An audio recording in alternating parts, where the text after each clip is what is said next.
Hello and welcome to the Somatic Movement and Mindset podcast with me, clinical somatic educator and founder of Total Somatics, Heidi Hadley.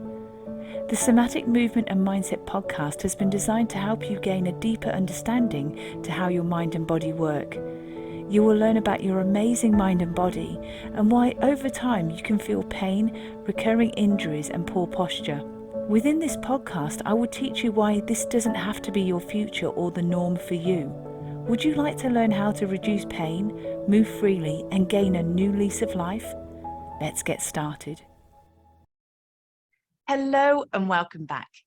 Now, just before we get started, if you're watching this on the Total Somatics YouTube channel, don't forget to like, subscribe, share, and press the notification bell. So whenever I release a new episode, you are the very first to find out about it. Also, if you're enjoying these episodes, wherever you listen to them, please don't forget to give me a rating and also a comment so other people get to hear about Somatic Movement and Mindset podcast. And then obviously many more people will benefit from this powerful work. So let's get started with today's episode. So I'm going to ask you the question, does stretching release muscle tension? Again, that's a question that I've been asked many times over the years. So I'd like to ask you, first of all, why do muscles tighten? Well, they start to tighten from things such as stress and from habits, poor habits, for instance, also from adaptation of injuries. So you see, when these things happen, stress, habits, and adaptation because of injuries that have happened, so there's an adaptation to your movement, this starts to have a profound effect on the tone and the quality of your muscles. And so what do all of these factors have in common that we've just addressed? Stress, habits, and adaptation to movement because of injury. What is involved to tighten and adjust the tension and tone in your muscles? It's your brain. And so that's what we've got to consider here, is that muscle tension is created when your brain habitually tells a muscle to stay tight and contracted, because your brain, remember, is the control center for all activities to do with your muscles: coordination, when to contract, when to relax, spatial awareness, basically muscle memory as a whole. So when your muscles are habitually tight or they're chronically held tight, your brain's sensory and motor regions actually no longer sense, feel, or create movement to those muscles or the group of muscles as a whole. And so either that muscle or that group of muscles basically develops almost like a form of amnesia. So the sensory and the motor parts of your brain have simply forgotten how to contract and how to relax those muscles. So basically the software has gone a bit glitchy, it's gone a bit offline. And let us compare that with the software update that you do on your phones or on your devices. What would happen if you didn't regularly update the software that you have?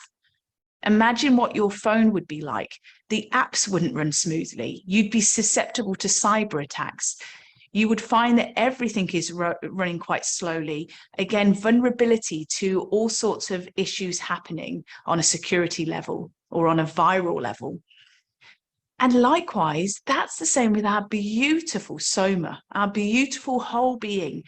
If we don't regularly sync, as it were, all of our parts together, all the various organs, basically the muscles, the function, the rhythm, the coordination, everything to do with your beautiful intelligent system, it's not going to run smoothly.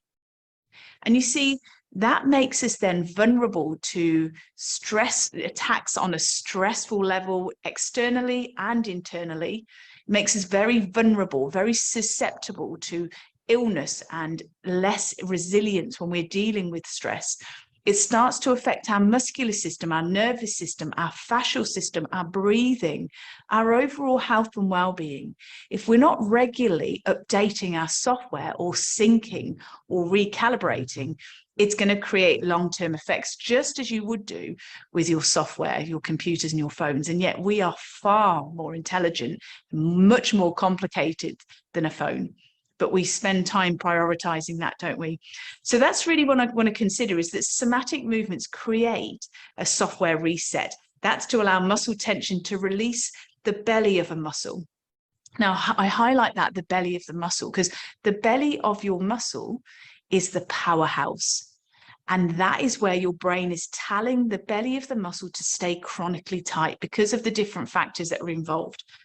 You see, when we release the powerhouse or the belly of your muscle with pandiculation, not stretching, but pandiculation, what that starts to do is it improves the power output. It improves coordination, balance, control, rhythm. It's really, really powerful. It's a very gentle work, but because it's working on a software level, it has profound changes. And so if the belly of the muscle is held tightly, we know that's all to do with the programming and the calibration that your brain has set it at. And that has been created because, as we mentioned before, through stress, through habits, through adaptation from injuries, all sorts of things. So where we've had to make changes to how we walk and how we stand. So unless we create a re-education between your brain and your body, that muscle coordination will not change. We won't be able to improve muscle memory. We won't be able to enhance this multi-directional movement patterns that we have. You see, your brain is what programs the tension and tone in every single muscle in your body. That's also why in total somatics, we also consider mindset and mindfulness as being key components to releasing this muscle tension. Because unless you change the focus and the approach of your total somatic movement education, you will continue to add additional stresses to your entire system. So because instead of mindfully developing a daily practice where you're listening to where the end ranges of that movement, allowing the muscle to brain coordination to get familiar with the programming again, if instead of that, we are using our ego, so we've moved away from a mindful practice to an ego, thinking, I've got this goal that I want to do this by a certain date, I'm going to push through it. We aren't really connecting and getting familiar with what is truly happening. You see, we're more subconscious than conscious. And up until now, especially if we're a type A personality or a go, go, go, or a perfectionist or high achieving individual, we've kind of cut off from the neck down. We're very cortical. We can be great for goal setting and all sorts of intentional living, but we're not noticing what's happening from our neck down. And that's when we can start to have issues that will occur. And so this work is so powerful. If you find that you're the sort that has to work at 100 miles an hour, has to multitask, because what you realize is that the power of pausing, the power of pandiculation is what changes you on a neuromuscular level, the depth and the quality of your breathing, your internal health and well-being, your mental state too, the quality of your sleep, your bowel habits. Everything starts to change when you develop a total somatic movement practice that's combining mindset and mindfulness principles. You see, this is the way that we release tension, and it's not just muscle tension as thinking of a tight bicep or a tight back. Your bowel is part of your muscular system. If you're not truly allowing things to relax and slow down, you will find that you have bowel issues. You might find that you have trouble passing poo. You might even find that you get loose bowels. You might find that you really strain when you go to the toilet, which is creating things like hemorrhoids. That's all insight into having a very, very tense, tight muscular system. We want to create a real homeostasis or state of balance from within. And that's why total somatics is so powerful. It's not just about releasing a tight, tense back. It's about how is your nervous system talking to all areas of your body. Are we truly recalibrating, updating the software, softening muscles, allowing internal functioning of your organs to work efficiently, allowing your diaphragm, which is part of your muscular system, allowing your diaphragm to move freely with breath, allowing the muscles between your ribs, which are involved with breathing, are they lengthening and shortening and moving your rib cage as you do so? You see, this is really powerful work. It's getting to the software, getting right down to where the brain is programming muscle tension throughout your body. And so until your brain learns how to release tense tight muscles, how to move freely, you will continue to be held in a very tight, tense body. And so no amount of forcing or effort is going to release an involuntary or a subconsciously contracted muscle. You can't force something that your brain is telling you to hold tight. You see, if you push against a tight, tense muscle and you develop the old approach of stretching, which of course, neuromuscular science has shown that stretching is not a great healthy way to treat our tissues because we're going against what your brain's programming is towards the muscles. What you will find is if you're clinging on to the old science, it's going to affect your muscle and joint health. Because modern neuromuscular science is showing that when we push against tight, tense muscle, when we ignore what your brain has programmed the belly of your muscle to do, because it's developed a level of amnesia, it's forgotten how to release and soften and let go of those tense, tight muscles. What happens is you trigger something called the stretch reflex.